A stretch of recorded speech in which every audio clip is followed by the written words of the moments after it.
नमस्कार दोस्तों, आज की इस वीडियो में हम देखेंगे डिस्ट्रीब्यूशन क्या होता है, जो कि सेकेंड फेज है फार्माकोकाइनेटिक्स की। फर्स्ट फेज है एब्सॉर्प्शन, जो कि हमने फर्स्ट पार्ट में देखी है। अगर आपने वो वीडियो नहीं देखा हो तो आप हमारे यूट्यूब चैनल पर जाकर देख सकते हैं। तो डिस्ट्रीब्यूशन क्या होता है? Distribution it is a process of transport of a drug from systematic circulation to the tissue और ऑर्गन। मीन्स जो ड्रग सिस्टमेटिक सर्कुलेशन में प्रेजेंट होता है वो ट्रांसफर होता है ब्लड में से टिश्यू और ऑर्गन जो बॉडी में प्रेजेंट होते हैं वहाँ वो ड्रग ट्रांसफर होता है। इस प्रोसेस को हम डिस्ट्रीब्यूशन कहते हैं। जब कोई भी ड्रग हम एडमिनिस्टर करते हैं तो उसका सेपरेशन होता है स्मॉल पार्ट्स में। इस प्रोसेस को कहते हैं डिसइंटीग्रेशन। आफ्टर डिसइंटीग्रेशन जो स्मॉल पार्ट्स होते हैं वो सॉल्यूशन में डिजॉल्व होते हैं, उसको हम करते हैं डिसोल्यूशन। डिसोल्यूशन के बाद जो सॉल्यूशन है वो ट्रांसफर करता है ड्रग को ब्लड स्ट्रीम ने, तो उस प्रोसेस को हम कहते हैं एब्सॉर्प्शन। एब्सॉर्प्शन के बाद जो प्रोसेस आती है उसे कहते हैं डिस्ट्रीब्यूशन। जो ड्रग ब्लड स्ट्रीम में प्रेजेंट है वो डिफरेंट ऑर्गन्स और टिश्यू के तरह ट्रांसफर की जाती है। इस प्रोसेस को कहा जाता है डिस्ट्रीब्यूशन। तो कौन कौन से फैक्टर्स है जो अफेक्ट करते हैं डिस्ट्रीब्यूशन पर, तो हम देखेंगे कौन कौन से फैक्टर्स है। फर्स्ट फैक्टर्स है फिजियोलॉजिकल फैक्टर्स। कौन कौन से फिजियोलॉजिकल फैक्टर्स है? उसमें फर्स्ट आता है blood flow to the tissue. Means जो ऑर्गन को ब्लड फ्लो ज़्यादा होता है उसकी तरह डिस्ट्रीब्यूशन ड्रग का ज़्यादा होता है। तो कौन कौन से ऑर्गन को हाई ब्लड फ्लो होता है?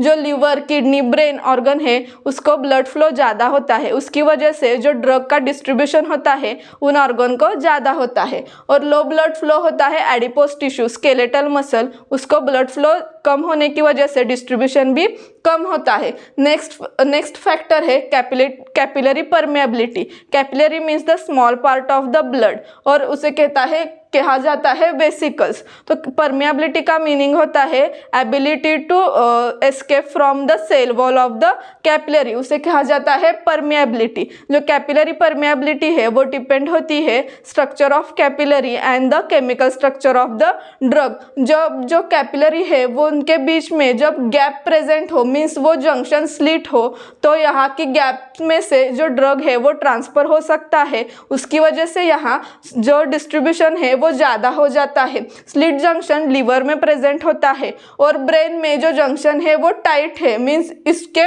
जो कैपिलरी है उसके बीच में गैप प्रेजेंट नहीं है, उसकी वजह से वहाँ डिस्ट्रीब्यूशन होने में दिक्कत आती है।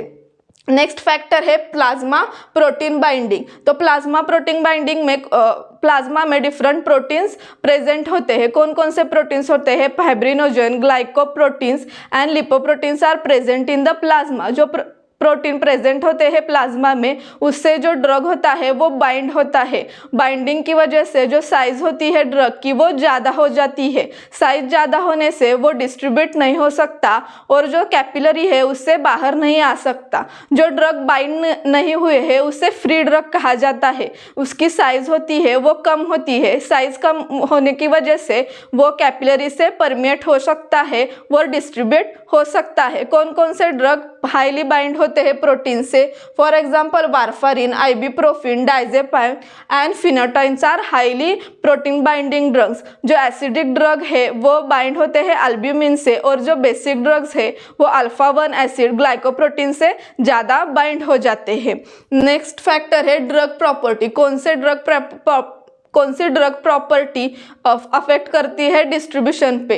फर्स्ट है लिपिड सोल्यूबल। जब कोई ड्रग हाईली लिपिड सोल्यूबल हो तो वो डिस्ट्रीब्यूट ज़्यादा हो जाता है as compare to hydrophilic drug. Next है मोलिकुलर साइज। जब ड्रग की मोलिकुलर साइज कम हो तो इजीली ट्रांसफर कर सकता है जो सेल मेम्ब्रेन प्रेजेंट होता है वो।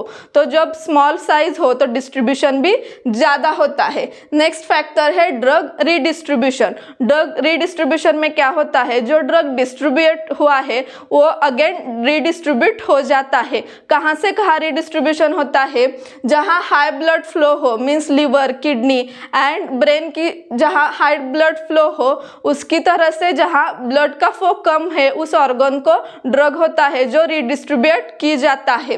रीडिस्ट्रीब्यूशन की वजह से जो ड्रग है वो टारगेट साइट के यहाँ कम कॉन्सेंट्रेशन में प्रेजेंट होता है। नेक्स्ट फैक्टर है टिश्यू बाइंडिंग।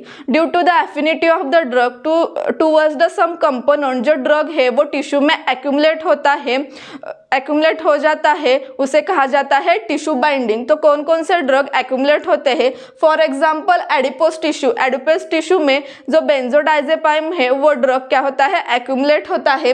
नेक्स्ट है रेटिना में क्लोरोक्विन ड्रग एक्यूमुलेट हो जाता है। नेक्स्ट फैक्टर है फिजियोलॉजिकल बैरियर्स। कौन कौन से बैरियर्स बॉडी में प्रेजेंट होते हैं? फर्स्ट बैरियर है ब्लड बोर्न बैरियर, उसे कहा जाता है BBB। ये बैरियर एग्जिस्ट होता है ब्लड स्ट्रीम एंड ब्रेन के बीच में, ये बैरियर प्रेजेंट होता है। वहाँ जो जंक्शन होता है कैपिलरी का वो टाइट होता है, उसकी वजह से वो अलाउ नहीं करता है ड्रग को एंट्री करने के लिए। जो लिपिड सोल्यूबल ड्रग है, अनआयोनाइज्ड ड्रग है एंड जिसकी साइज स्मॉल है, वही ड्रग क्या कर सकते हैं? वहाँ से ट्रांसफर हो सकते हैं और उसको वो अलाउ करता है। जो ब्लड बोर्न बैरियर है वो डिफिशिएंट है और कम प्रेजेंट है। CTZ means the chemoreceptor ट्राइगर zone, या इस एरिया में वो ब्लड बोर्न बैरियर है वो प्रेजेंट नहीं है और डिफिशिएंट है। नेक्स्ट बैरियर है placenta barrier exist between maternal circulation and the foetus. Means जो माता होती है और बच्चे के बीच में जो प्लेसेंटल बैरियर होता है वो प्रेजेंट होता है, वो भी क्या करता है? ड्रग को अलाउ नहीं करता है due to the tight junction of the capillary, उसे कहा जाता है प्लेसेंटल बैरियर।